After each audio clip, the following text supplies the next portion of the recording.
ఏంది బా ఇప్పుడు తప్పొద్దా నాదే అంటా ఉండవా? ఆ అమ్మిని ఇంట్లో నుంచి పంపించవా? పంపించను పంపించను పంపించను పంపించను పంపించను. మావయ్య, అత్తయ్యకి మాటిచ్చారు, మర్చిపోయారా? నేను మాటిచ్చింది దత్తత తీసుకోనమ్మా, శ్రీవల్లిని ఇంట్లో నుంచి పంపించేస్తానని కాదు.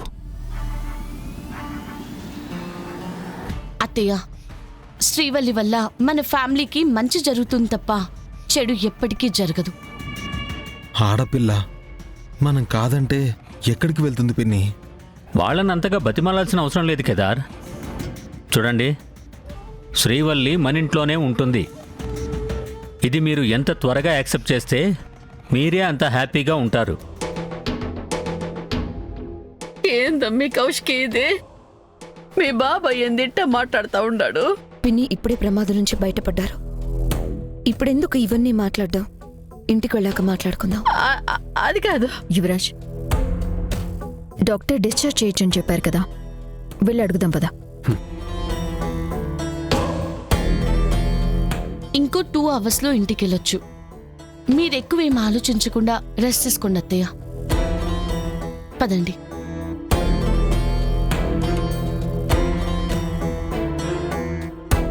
ఏంటి ఆలోచన చేస్తున్నావు? శ్రీవల్లిని ఇంట్లో నుంచి ఎలా బయటికి పంపాలని ఆలోచిస్తున్నావా? అలాంటి ఆలోచనలేం పెట్టుకోకుండా మనసుని కుదురుగా పెట్టుకొని ప్రశాంతంగా ఉండు.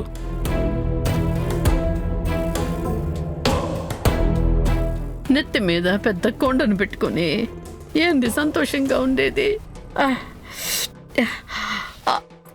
మేడం, డాక్టర్ మధు గారు మిమ్మల్ని రమ్మంటున్నారు. సరే పదండి.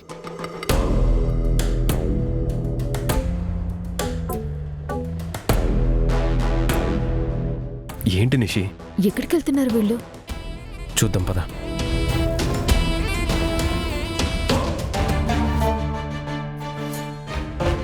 జై హింద్ మ్యామ్. వీళ్ళేంటి ఆ రూమ్లోకి వెళ్తున్నారు? చూద్దాం పద.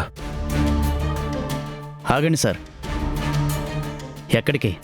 లోపలికి. ఇది ప్రైవేట్ రూమ్ మేడం, పర్మిషన్ ఉంటే గానీ లోపలికి వెళ్ళకూడదు.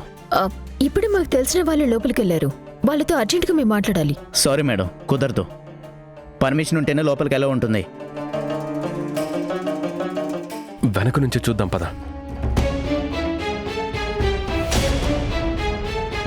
ఏదైనా ఇంప్రూవ్మెంట్ ఉందా? ఉంది మేడం. బాడీ ట్రీట్మెంట్కి రెస్పాండ్ అవుతుంది. బీపీ కంట్రోల్లోకి వచ్చింది. ఇంటర్నల్ బ్లీడింగ్ కూడా ఆగింది.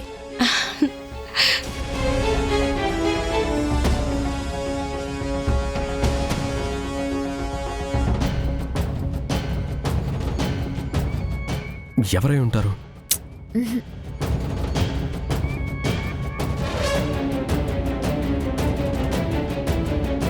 అబ్బా, ఏం వినిపించడం లేదండి యువరాజ్.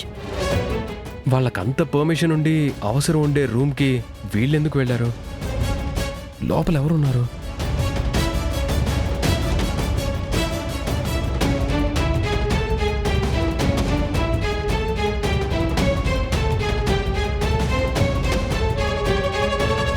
అంత కష్టపడకు, వాళ్ళు వెళ్ళిపోతున్నారు.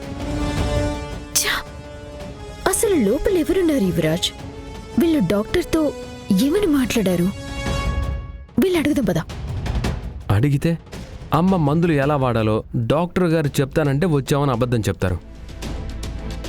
అయినా నిజం వాళ్ళు చెప్పరులే, కానీ మనమే ఎలాగోలా కనుక్కుందాం. పద. నేను చెప్పిన డాక్టర్లు నర్సులు తప్ప ఇంకెవరిని లోపలికి పంపించండి. సరే మేడం. ఏం అవసరం ఉన్నా వెంటనే నాకు కాల్ చేయండి. Sure madam. లోపలున్న పేషెంట్ బతకడం మాకు చాలా ఇంపార్టెంట్. జాగ్రత్త. Okay madam. జై హింద్.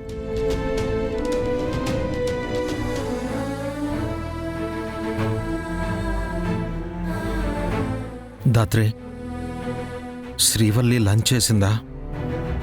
లేదు కేదార్, ఎంత చెప్పినా ఆకలి లేదంటుంది. రూమ్లో నుంచి బయటికి కూడా రావట్లేదు. దత్తత ఆగిపోయినందుకు చాలా బాధపడుతుంది. దానికి తోడు నిషిక, యువరాజ్ తనని మాటలతో చాలా బాధ పెట్టారు. ఇవాళ దత్తత కార్యక్రమం జరుగుతుంది, పుట్టుకతో దూరమైన తన కుటుంబం తనకి దక్కుతుందని శ్రీవల్లి చాలా ఆనందపడింది. కానీ తనెంతో ప్రేమించే అత్తయ్య తన కలని చంపేసిందని చాలా బాధపడుతుంది. వేసే ప్రతి అడుగుకి ఒక ఎదురు దెబ్బ తగులుతూనే ఉంటే మనిషికి ముందడుగు వేయాలన్న ఆలోచనే భయపెడుతుంది కేదార్. ఇప్పుడు శ్రీవల్లి కూడా అదే బాధలో ఉంది. తన జీవితానికి తనే శత్రువని, బతికినన్నాళ్ళు కష్టాల్లో కన్నీటితో బతకాలని తన తలరాతలో రాసుంది అని అంటుంది. ఛ! శ్రీవల్లి ఇంతలా బాధపడుతుంటే చూస్తూ ఉండడం తప్ప ఇంకేం చేయలేకపోతున్నాం దాత్రి. నాకు చాలా బాధగా ఉంది. తనకి నాకు ఏ సంబంధం లేకపోయినా ఎందుకో శ్రీవల్లికి కష్టం వచ్చినా కన్నీళ్ళొచ్చినా తట్టుకోలేకపోతున్నాను. ఎందుకంటే రక్తం పంచుకొని పుట్టకపోయినా నువ్వు తనని చెల్లి అనుకుంటున్నావు కాబట్టి. నువ్వు, నేను, మావయ్య, వదిన తనకి తోడుగా ఉన్నామని అర్థమయ్యేలా చెప్పాలి. కాసేపు తనని ఒంటరిగా వదిలి ఆ తర్వాత మాట్లాడదాం దాత్రి. సరే కేదార్.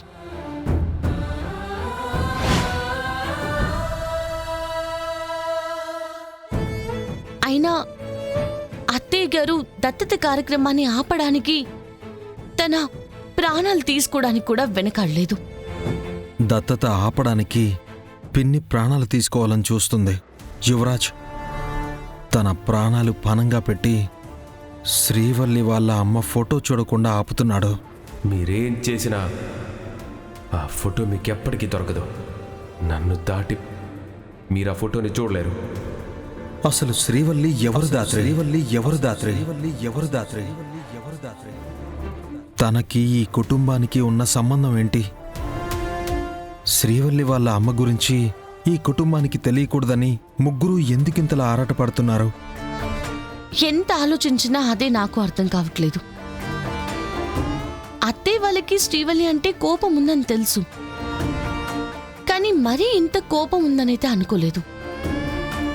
అత్తయ్య అంటే శ్రీవల్లిని చిన్నప్పుడే కలిసింది, కానీ 3 నెలల ముందు కలిసిన శ్రీవల్లి మీద నిషిక, యువరాజ్ ఎందుకింత కోపం పెంచుకున్నారు?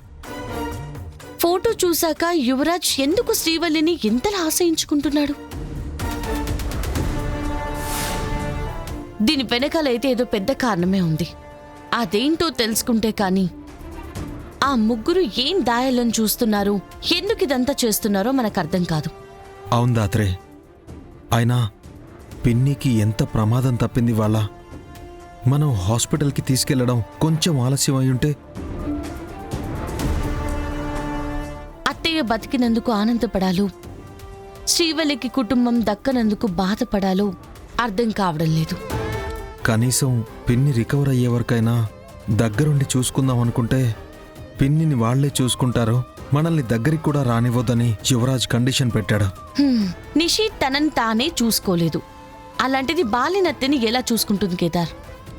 వాళ్ళ మాటలు విని మనం ఊరుకుంటే అత్తయ్య రికవరీ అయినట్టే. పద వెళ్ళి చూద్దాం.